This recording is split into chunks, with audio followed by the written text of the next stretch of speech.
بسم الله الرحمن الرحيم. Assalamu alaikum wa rahmatullahi wa barakatuh. Bienvenue dans la deuxième partie de l'émission de la Sharia Intelligence. Comme on le disait dans la première partie de ce programme, la Sharia Intelligence est une formation développée par une organisation qui est située au Nigeria ici, qui s'appelle Dawa Institute Islamic Education Trust. Donc cette formation est une formation sur les principes juridiques de l'islam et aussi les objectifs majeurs de l'islam. Donc dans cette deuxième partie, Inch'Allah, on touchera à beaucoup de termes aussi et beaucoup de sujets. Avec moi ici dans ce studio, j'ai deux collègues qui vont nous aider à détailler profondément que veut dire tous ces thèmes. Cette deuxième partie est basée surtout sur la recherche de la certitude dans la charia, dans le Coran, dans la spiritualité islamique.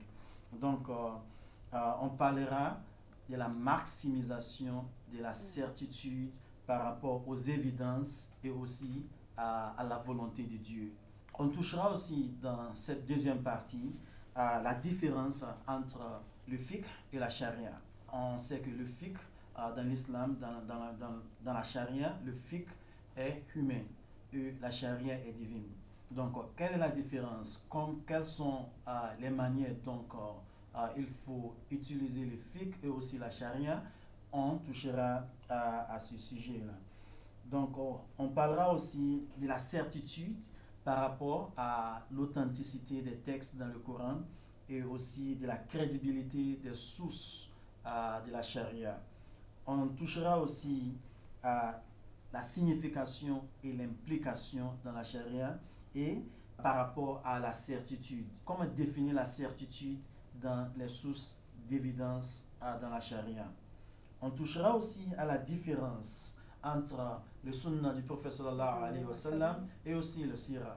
On sait que le sunnah du prophète sallallahu alayhi wa sallam sont prescriptives et elles sont les sources des lois. Mais il faut contextualiser ces lois. Donc, le sira du prophète sallallahu alayhi wa sallam, qui veut dire la biographie du prophète sallallahu alayhi wa sallam, nous donne le contexte qui nous permet d'utiliser le sunnah du prophète sallallahu alayhi wa sallam. Et enfin, on touchera à les différentes classifications du sunnah du prophète sallallahu alayhi wa sallam par Ibn Ashur et aussi d'autres savants dans l'islam. Inch'Allah, ce sont ces sujets-là, ces termes-là qu'on touchera profondément dans les épisodes à venir. Merci beaucoup. Assalamu alaikum wa rahmatullahi wa barakatuh.